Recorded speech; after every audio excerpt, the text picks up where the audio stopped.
I've always maintained that everything is cyclical when it comes to gambling. And we saw in weeks 2, 3, and 4, the underdogs pretty much had their way in the NFL.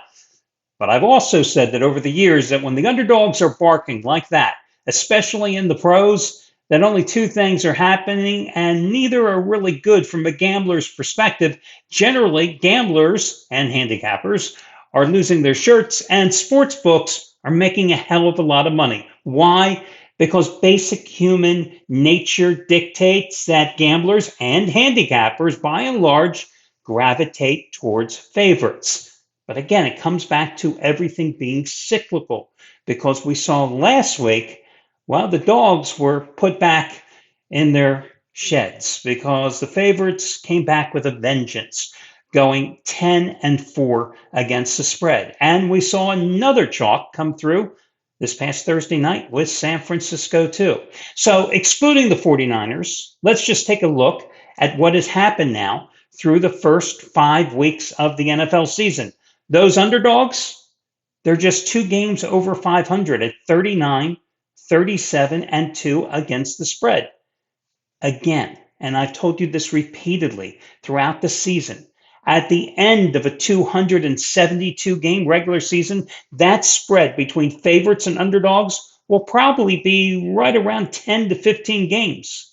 Yeah, absolutely no edge. So the guys that are always saying, oh, you bet the underdogs, you always play the pups, guess what? There's no validity there. Yes, you will have those streaks like we just had in weeks 2, 3, and 4, where the puppies are rolling, but ultimately, the chalks will come right back. Hi, everyone. Al DeMarco here, General Manager at DeMarcoSports.com. This is going to be your Sunday video report. I've got a number of complimentary plays for you. Let me just remind you that the NFL free picks here are 50 and 30. 50 and 30 over the past 20 Sundays, and plus a few in between, going back to last season. And I'll get to your free picks in just a moment.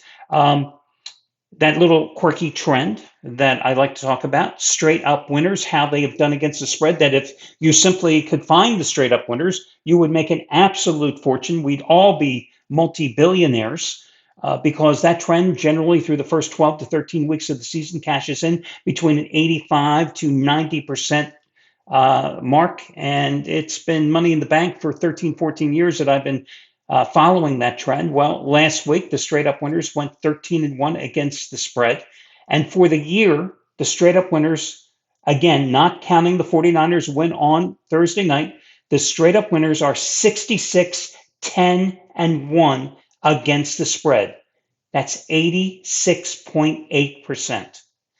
Now, of course, if it was that easy to simply pick the straight up winners, you wouldn't need me. You wouldn't need anybody's advice. You'd all be living in penthouses in Vegas. Again, it just isn't that easy. By the way, all these numbers I'm quoting you and a few more that I'm going to give you, you can find over at DeMarcoSports.com. Hit the free picks section, go down to the NFL, and you'll find it at the bottom of the page.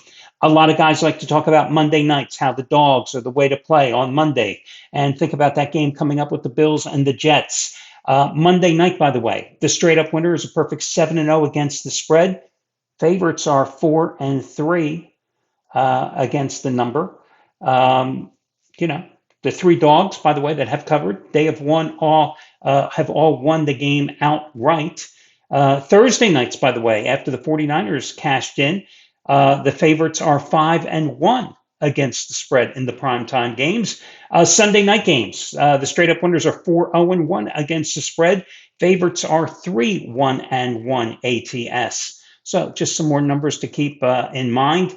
In terms of, I've often told you that if you like an underdog, and if the take back price is what I consider significant, and I would say plus $1.40 or more, and you think they have an actual chance to win the game outright. I'm not talking about some bizarre dog where, it's plus 400 or something, but you will generally find that those pups will bark and win outright at about a 35% clip over the course of the entire season. So I would encourage you, if you're playing a dog and you think they have a chance to win outright, to make a smaller wager on that underdog. So far through the first 5 weeks of the season, Pups that have won out had pups winning outright have done so at a 37.2% clip of all games played. And where the dogs have simply barked, the underdogs have won outright at a little over 74%. So again, check out all those stats and figures that I've compiled for you over at DeMarcosports.com. Well, with that being said, let's turn our attention to the complimentary plays for today. Listen, it is not a great card. I will say there's not a lot of depth to this card. There's some good plays, but nothing that I, jump over the moon about. As a matter of fact, my top complimentary play today, and it hurts to give you this top complimentary play. I'm going to go with the Eagles. Now, if you know my history this season with going on or against the Eagles, you should be leery about this because, of course, one of my top rated 15-time best bets this season happened to be the Eagles when they had that utter collapse late in the game. Yeah, God, I'm still getting shudders over thinking about how they folded like a cheap suit against Atlanta. And then I came back the next week and went against the Eagles using another normal top-rated 15-time best bet and backed the Saints. And then, of course, the Saints collapsed and let the Eagles win in the final minute. So I stayed away from the Eagles when they were at Tampa, and now the Eagles are coming off a bye, but they are healthy. I will say that. And they've got A.J. Brown coming back. They've got Devontae Smith coming back. They've got their top offensive lineman and right guard Lane Johnson coming back. I think their defense still sucks. This is a defense that once upon a time used to generate so much pressure on opposing quarterbacks, and right now they've got 6 sacks. This is an Eagles team that has lost 8 of its last 11 games. They haven't beaten anybody by more than 9 points in nearly a year, dating back to the 3rd week of last October. And yet they are the biggest number on the board. And I'm telling you, I think they're the best bet on the board today in terms of the best of the worst. The games that I've narrowed down from the card and eliminated from being my best bet today. And even though I'm a lifelong Eagles fan, I'm telling you, I think the Eagles are the best play today because the Cleveland Browns suck. What can you say? I mean, they suck. This is a team that, hasn't scored more than 18 points in a single game this season, that has a quarterback, Deshaun Watson, who is without a doubt the worst quarterback in the NFL, a dysfunctional team that just can't get out of its own way. And the Eagles are healthy and they're coming off a bye. I mean, this is a Cleveland team that got crushed by the Commanders last week on the road, 34-13. It's their 3rd straight road game, which is a no-no as far as I'm concerned, and a great situational play to go against them. I mean, Deshaun Watson got sacked, 26 times already. That's a league high so far. So even the Eagles with 6 sacks in 4 games, they ought to be able to get some pressure on the damn guy, right? So I got to go again with the Eagles here and lay the 9.5 points and go with Philadelphia, and that's going to be your top play. I feel like making the sign of a cross, lighting a candle. But anyway, that's going to be your top play. My second favorite play is going to be the Green Bay Packers. Now, last Saturday, I had a Raise the Bar 29 play as my top selection, my premium play over at DeMarcosports.com on the Packers. I'm hesitant to go with them again today. It's going to be rainy, about a 50% chance of rain all morning long and throughout this game at Lambeau Field. The Packers are a 5.5-point favorite at Arizona. The Packers last year had such a damn good pass rush. And if you look at this team, they have 16 sacks on the season. But it's been a very inconsistent pass rush.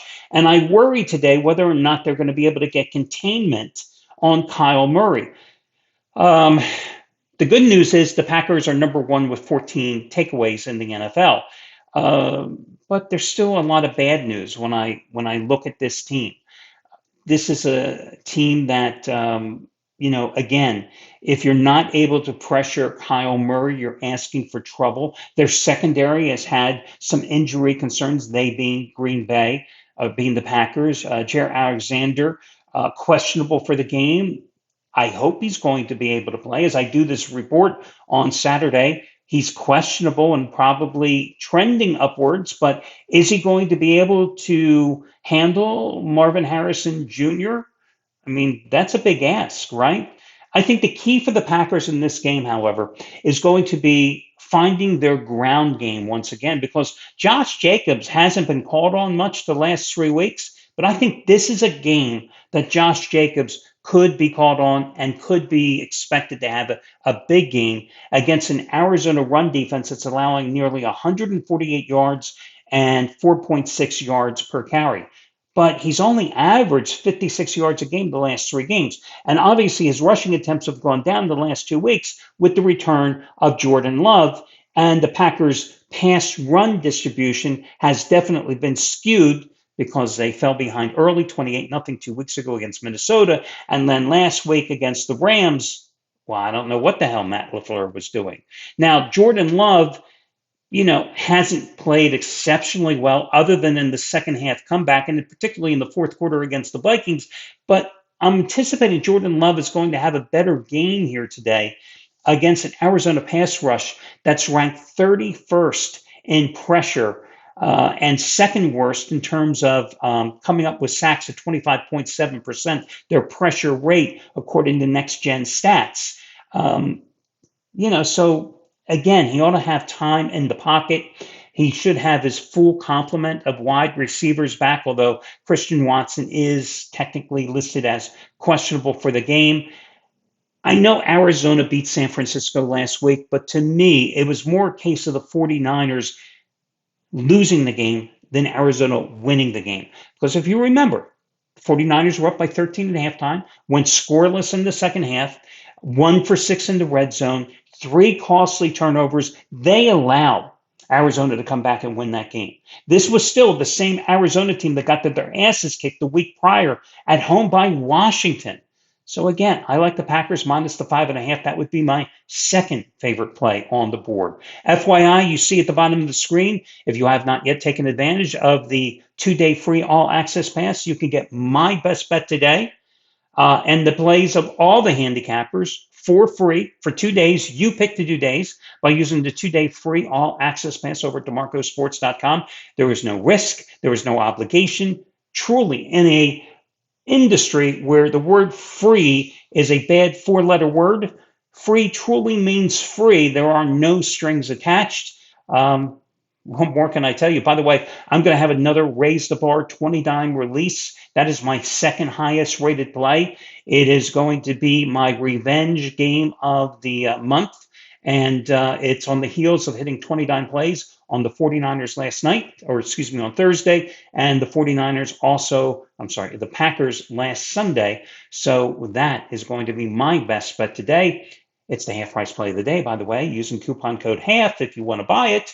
Or if you've never been a customer, you can get it free along with all the other handicappers plays using the 2-day free all access pass.